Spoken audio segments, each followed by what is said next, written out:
gawain. Iwasan po natin ang overreaction. Sige po,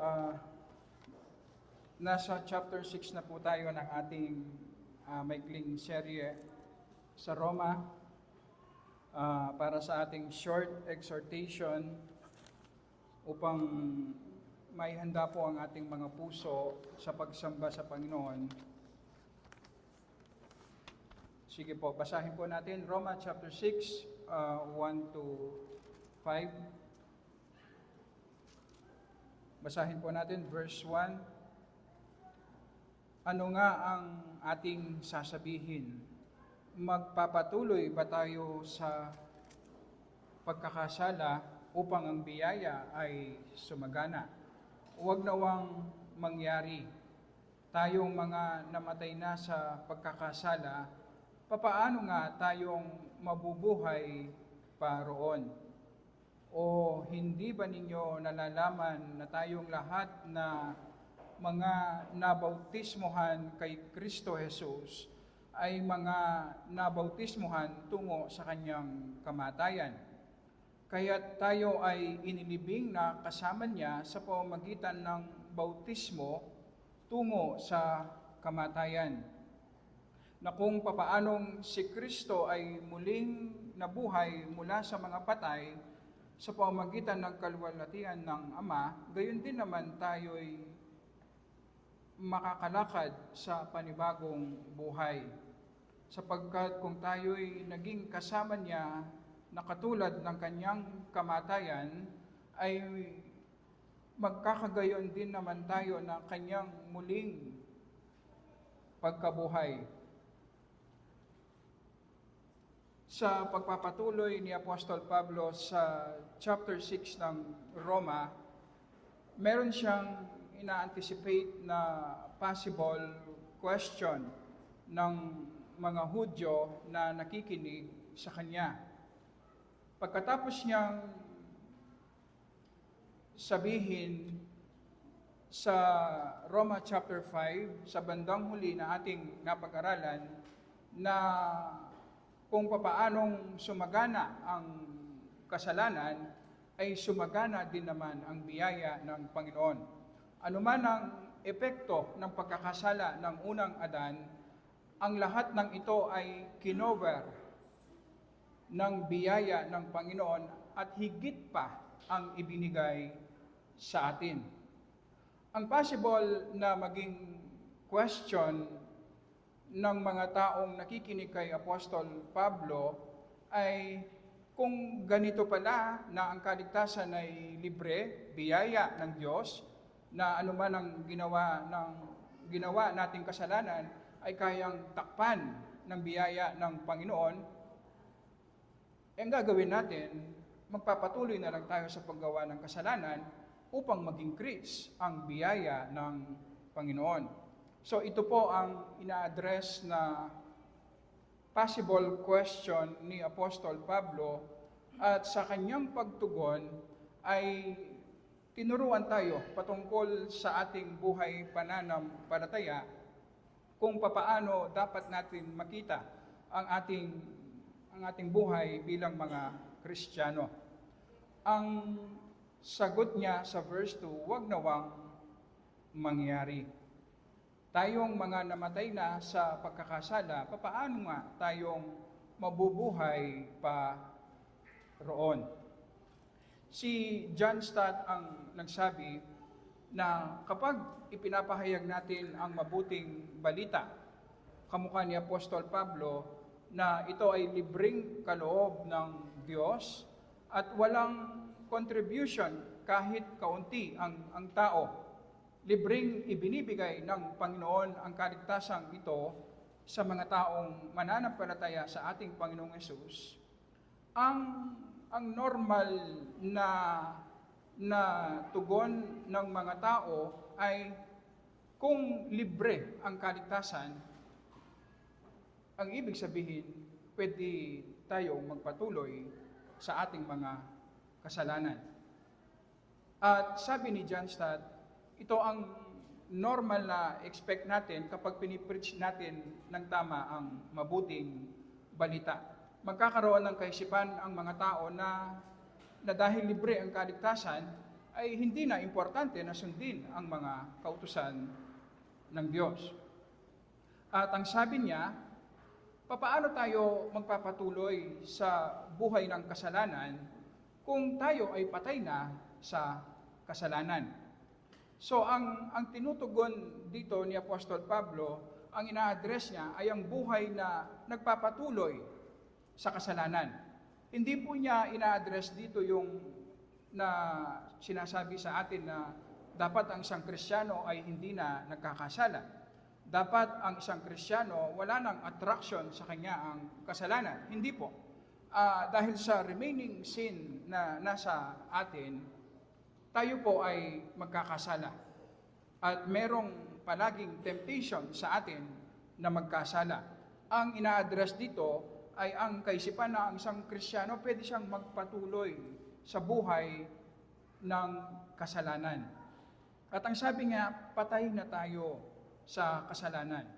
At sa verses 3 and 4, binalikan niya ang pakikipag-isa natin sa ating Panginoong Yesus, na kung papaanong ang Panginoong Yesus ay namatay sa krus upang bayaran ang penalty ng ating mga kasalanan, at pagkatapos nun ay muli siyang nabuhay, na sinasabi sa atin na agapin niya ang kasalanan, kamatayan, at si Satan.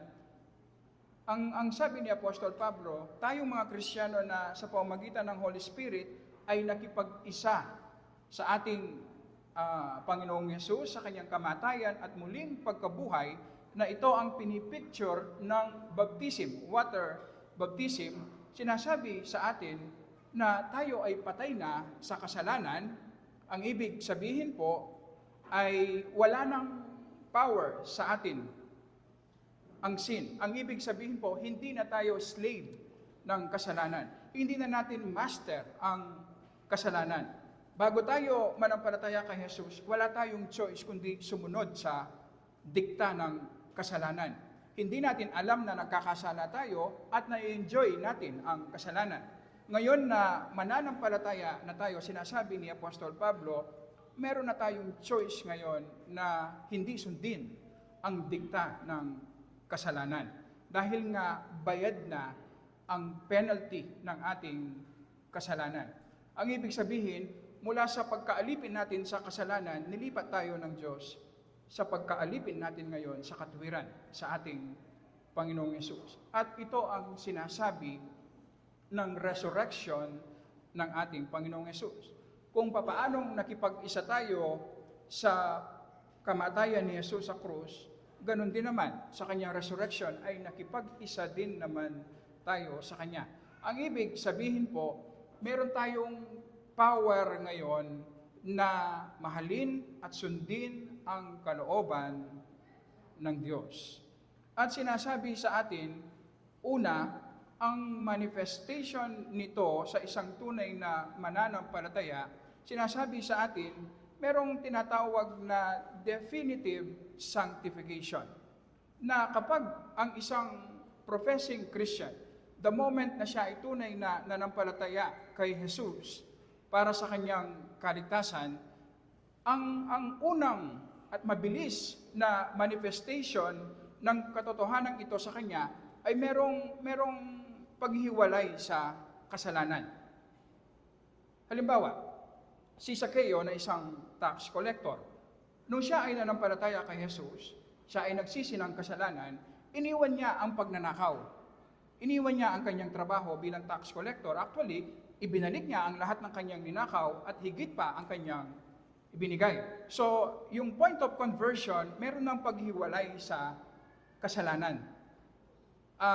Sa Gawa, chapter 19, sa Ephesus, nung nanampalataya ang mga exorcist, yung mga gumagawa ng magic na nagpapalayas ng demonyo, nung sila ay nanampalataya, iniwan nila ang kanilang trabaho na nagpapalayas ng demonyo. At alam niyo po ba, lahat ng kanilang mga libro na malaki ang halaga ay sinunog nila publicly.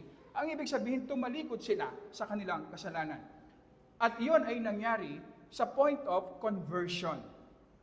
So ang ibig sabihin po, kapag nagpahayag tayo ng pananampalataya sa ating Panginoong Yesus, yung point of conversion mismo, kung ano man yung kasalanan, personal sin na nagdi-define sa atin, dapat po merong pagtalikod, merong paghiwalay.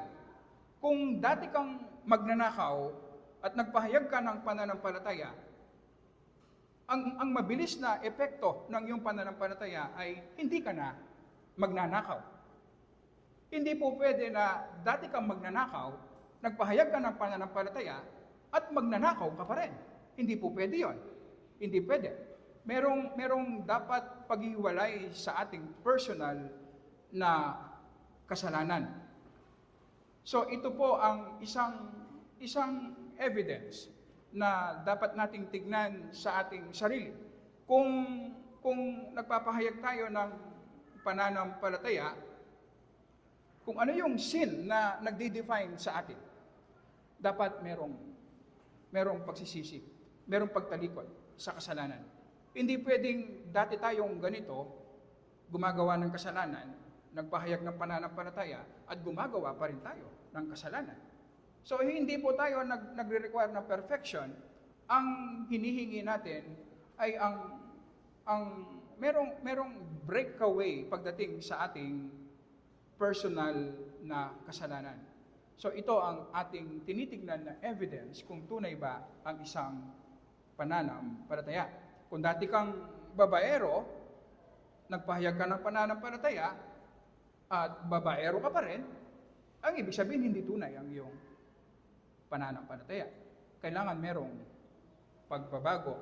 So ito ang tinitingnan nating evidence kung tunay ang ating pananampalataya. Ito ay bunga ng pakikipag-isa natin sa kamatayan ni Jesus sa krus. Pangalawa na gusto ko pong makita natin, ang kinakausap at ina-address ni Apostol Pablo dito ay ang tinatawag na antinomianism.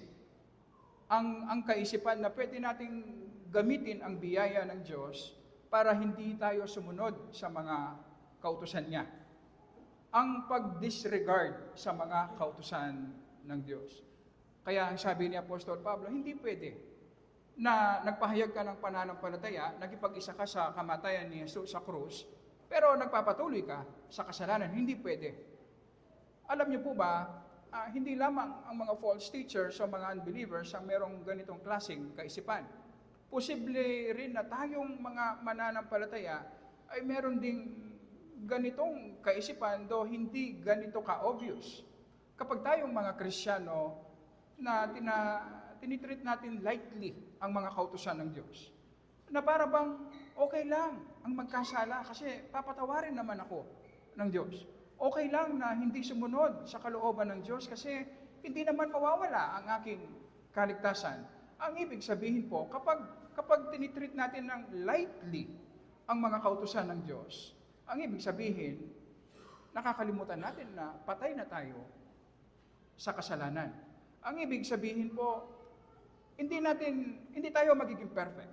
Pero ang ating attitude sa kasalanan, dapat hindi tayo nag-i-enjoy. Palaging tumatakbong patalikod sa kasalanan na mabilis.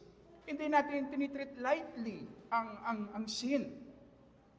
At nag-grieve ang Panginoon at nag-grieve tayo kapag tayo ay nakakagawa ng kasalanan. Ito ang isang patunay na meron nga tayong buhay sa ating Panginoong Yesus. At isang reminder sa atin, kung ang ating mga kasalanan ang nagpako sa ating Panginoong Yesus sa krus, ang ibig sabihin, ganito kamuhi ang Panginoon sa kasalanan.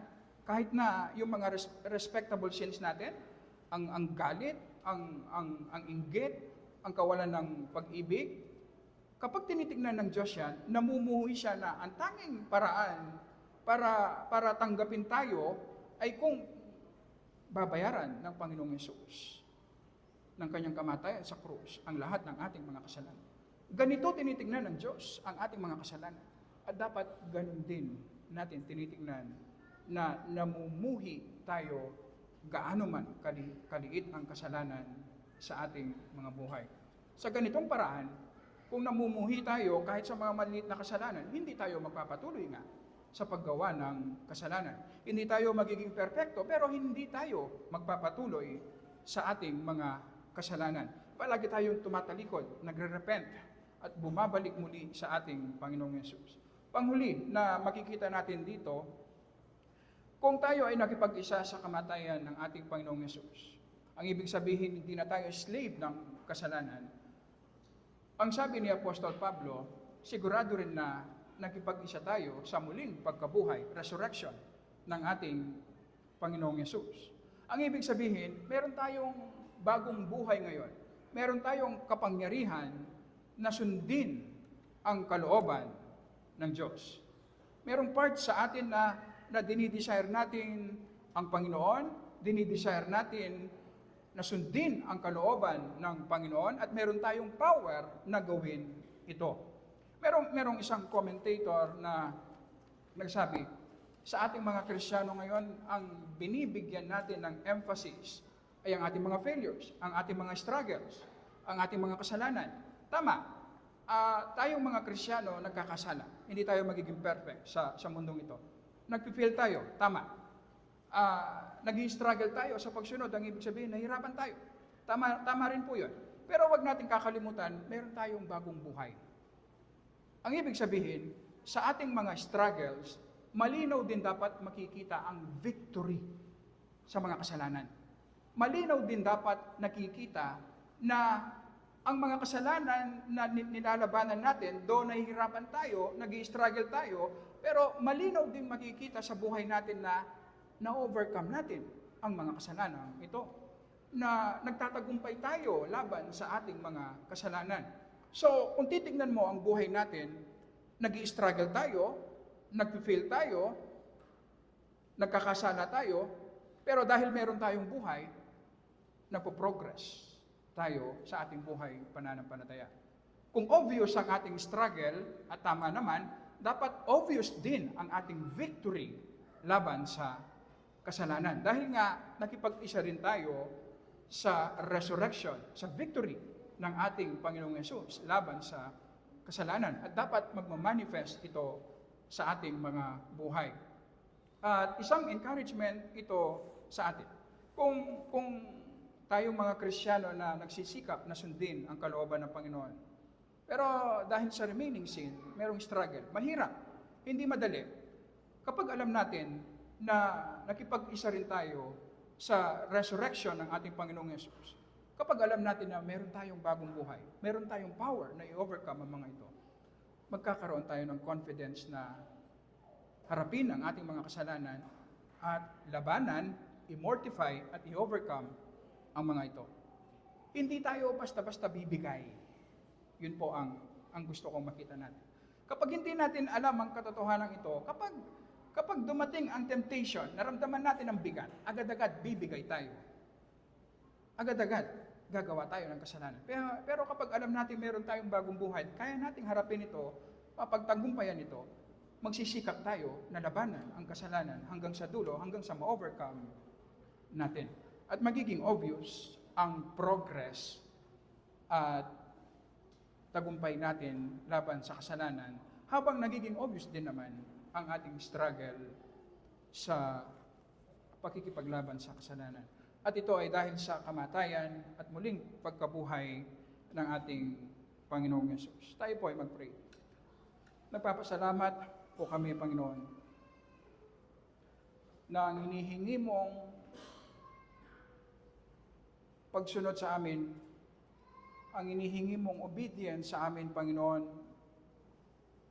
ay ikaw rin ang nagbigay ng kapangyarihan sa amin upang magawa namin ito. Dahil sa aming mga sarili, Panginoon, hindi po namin kaya. Kami ay mahihina, makasalanan, patay sa aming mga kasalanan, Panginoon. Pero sa iyong saganang biyaya, sa iyong mercy, Panginoon, ipinadala mo ang iyong kaisa-isang anak, ang aming Panginoong Yesus. Siya ang sumunod ng perfect sa iyong mga kautusan. at namatay sa krus upang bayaran ang penalty ng aming mga kasalanan. Sa kanyang resurrection, sinasabi mo sa amin, naging acceptable sa iyong harapan ang kanyang pagbabayad kasalanan, Panginoon. Nagtagumpay ang aming Panginoong Yesus. At ang dalangin namin, Panginoon, bilang isang iglesia, maunawaan namin ito.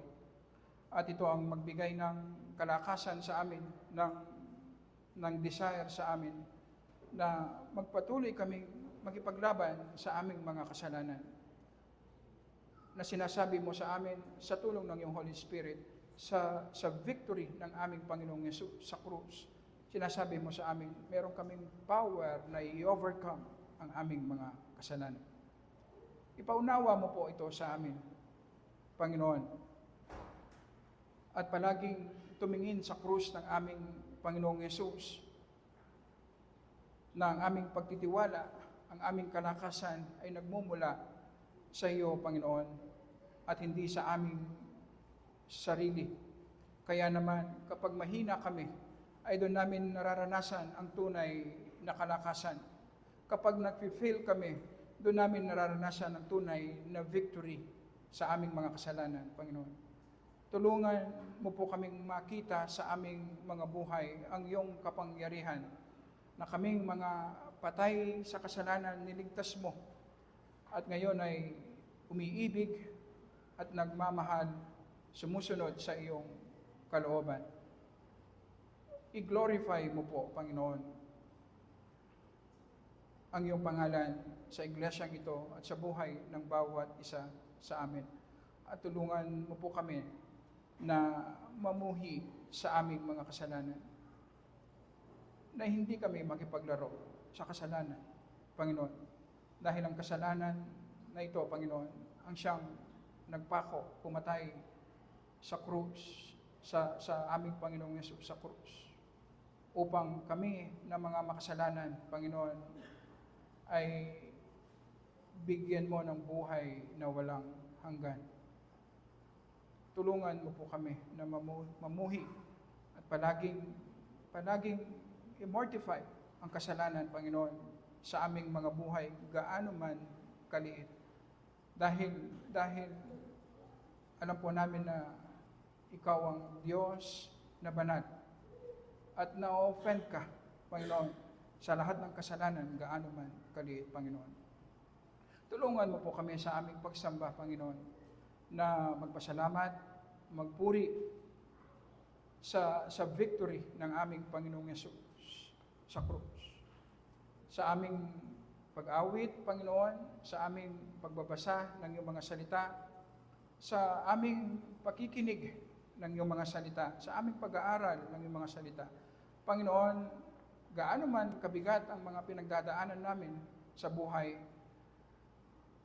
sa mga struggles na aming nararanasan, Panginoon, tulungan mo po kami na ang manguna sa amin, Panginoon, ay ang tagumpay ng aming Panginoong Yesus sa krus. At ang tamang tugon namin, Panginoon, ay ang magpasalamat, mag-worship kami, Panginoon, sa iyong saganang biyaya sa amin. Sa pangalan lamang po ng aming Panginoong Yesus. Amen.